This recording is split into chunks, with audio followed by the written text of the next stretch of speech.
मेरे सहयोगी आशीष भार्गव यहाँ पहुँच गए हैं, जो कोर्ट के अंदर थे। आज सुबह से वे कोर्ट के अंदर हैं और जिस तरह से सजा का ऐलान हुआ है, आशीष, सुबह से जो घटनाक्रम कोर्ट का रहा, घटनाक्रम पूरा क्या हुआ और जज ने क्या आते ही सजा का ऐलान कर दिया? जी बिल्कुल, देखिए 2:30 बजे का वक्त मुकर्रर था, मुकेश पहले से मुकर्रर था और उससे पहले ही पूरे कोर्ट रूम के बाहर सिक्योरिटी काफी टाइट थी। पूरा कोर्ट जैसे थम सा गया था, चारों तरफ ऊपर से भी रेलिंग से जो कोर्ट में काम करने वाले लोग हैं वो खिड़कियों से झांक रहे थे। मीडिया का जमावड़ा था, लोग वहां पर मौजूद थे, पुलिस भारी संख्या में थी।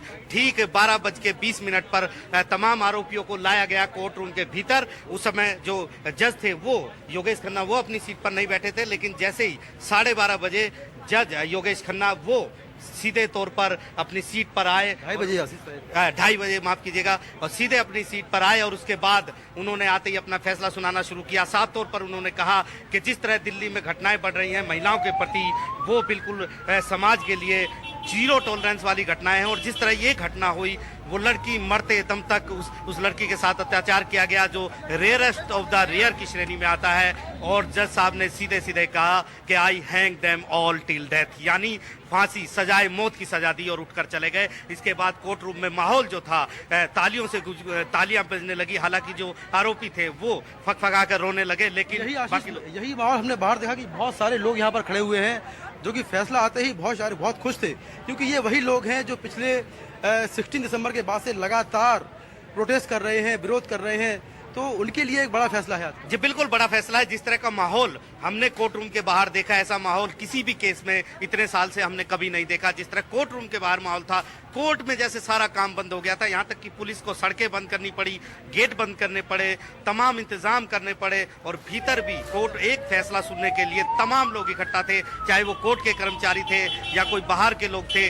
सबके मन में एक ही चीज थी कि जल्द से जल्द फैसला है। और 2:30 बजे, जिस तरह 2:30 बजे और वहां पर कोर्ट रूम के भीतर तालियों की गुदगुदाहट हुई, उसी से पता चल गया कि फैसला वही हुआ है जिसकी अपेक्षा पूरा देश कर रहा था कि सबको सजाए मौत मिलनी चाहिए। और जो जज साहब हैं उन्होंने भी अपने ऑर्डर में साफ तौर पर योगेश खन्ना ने लिखा है और वहां पर बोला है कि इस तरह के अपराधों के लिए समाज में मैसेज जाना चाहिए कि ऐसे महिलाओं के प्रति जो अपराध होंगे उनके लिए कोई भी दिल्ली की कोर्ट आंखें बंद करके नहीं रह सकती है। इसके लिए सिर्फ और सिर्फ जीरो टॉलरेंस होगा और सबसे बड़ी सजा मिलेगी। मुकेश, क्योंकि आशीष अंदर थे, हम उनसे जानना चाहते हैं कि जो पीड़ित का परिवार अंदर था, तमाम पीड़ित परिवार के सदस्य वहां अंदर थे, उनकी पहली प्रतिक्रिया क्या थी वहां पर?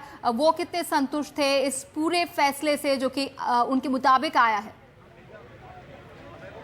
जी आशीष, ऋचा पूछ रही है कि कोर्ट के अंदर जो विक्टिम की फैमिली थी उनका रिएक्शन क्या था इस फैसले के बाद, और दूसरा जो आरोपी थे उनके क्या हाव भाव थे इस ऐलान के बाद?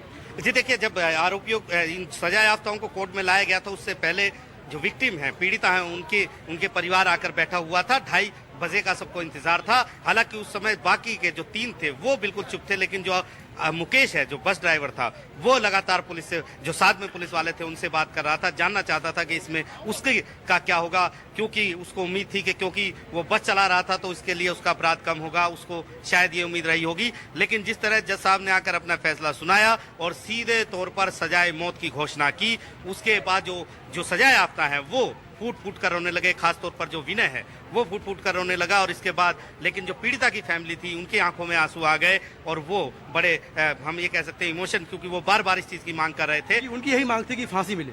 जी बिल्कुल, उनकी मांग भी यही थी और उनको लगा कि इंसाफ की तलाश जो उनको थी, जो मांग थी, वो पूरी हो गई है और उन्होंने संतुष्टि जताई इस पूरे आदेश पर कोर्ट रूम के भीतर।